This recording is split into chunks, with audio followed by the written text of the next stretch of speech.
नमस्कार दोस्तों, इस वीडियो को लाइक करें, हमारे चैनल को सब्सक्राइब करें, इस घंटी के आइकन को दबाएं, ऑल सेलेक्ट करें हमारी सभी वीडियो सबसे पहले देखने के लिए।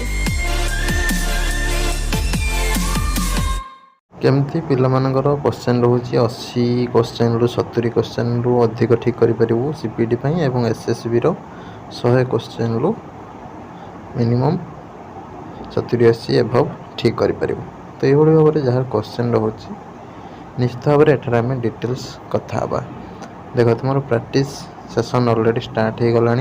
तो टेलीग्राम चैनल आमर जोटा कि सीपीटी 2024 ठीक अच्छे। तो ये ग्रुप रे जॉइन करदे टेलीग्राम रे सर्च कर फ्री पूरा तापाई टंकाटे भी पड़ोनी फ्रीली जॉइन कर जॉइन करके एमसी को प्रैक्टिस कर से मुख्य उद्देश्य रही पिलामानंकु तुम 11th 12th बीएससी एवं एमएससी लेवल एमसी को प्रैक्टिस करवा ठीक अच्छे।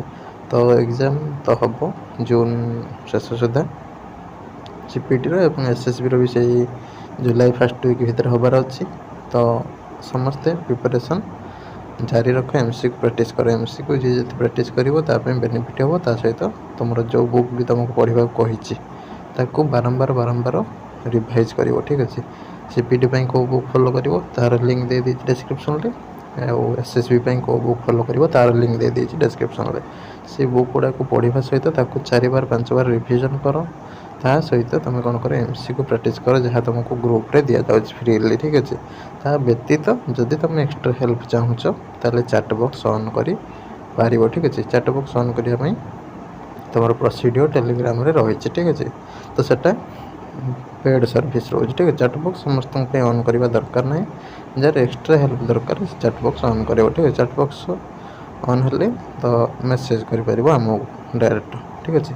किंतु जो मैंने भी चैट बॉक्स ऑन करने को चाहून केवल फ्रीली तुम टेलीग्राम ग्रुप रे जॉइन कर जॉइन करके एमसी को प्रैक्टिस कर टेलीग्राम ग्रुप लिंक भी डिस्क्रिप्शन में दे दूँगी ताकू भल से क्लिक करके जॉइन कर जॉइन करके ऑनलाइन एमसी को प्रैक्टिस स्टार्ट हो गला ठीक अच्छे। तो ताकू डेली डेली प्रैक्टिस करने सहित तुम बुक को रिवीजन कर जहाँद्वारा practice makes a man perfect ठीक अच्छे। तुम प्रैक्टिसटा परफेक्ट कर गोटे मनीष को ठीक अच्छे। यदि प्रैक्टिस न कर कि हेनी जिते तुम्हें भाव था मुझे जानी सब कि हेनी लास्ट को फेल्योर हो एमसी को प्रैक्टिस कले तुम फंडाटा क्लीयर हो जार प्रोब्लेम भी सब हो ना जार प्रोब्लेम सब्जेक्ट रही से प्रोब्लेम भी क्लीयर हो। रही नमस्कार जय जगन्नाथ।